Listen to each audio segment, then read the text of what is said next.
Idol, dito na naman at nagluluto naman tayo ng isang masarap na pulutan. Ito ang giniling na baboy.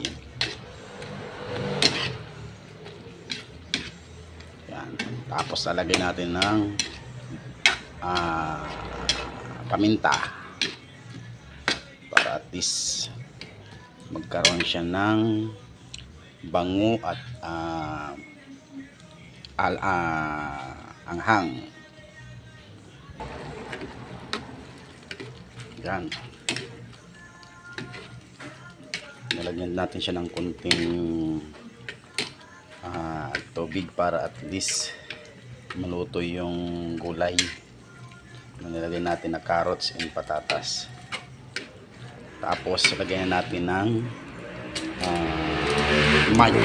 magic sarap.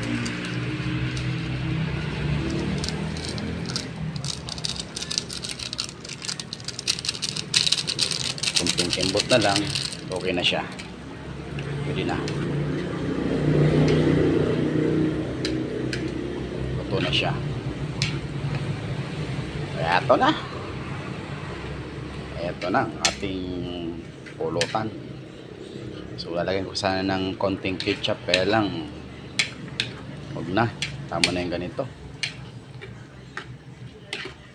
So option po yun, lagyan po ninyo ng kahit ano na pampakulay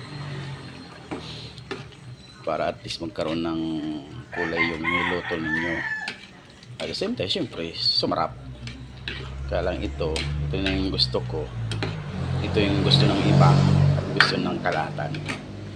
Kaya tama na tong parang inadobo lang sa toyo.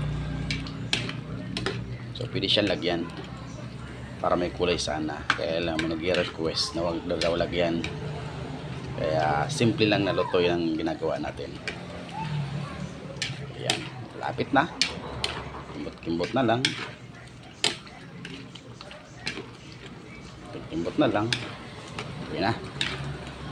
So ayan, tapos na siya. Pang! Tara, pulutan na tayo mga idol.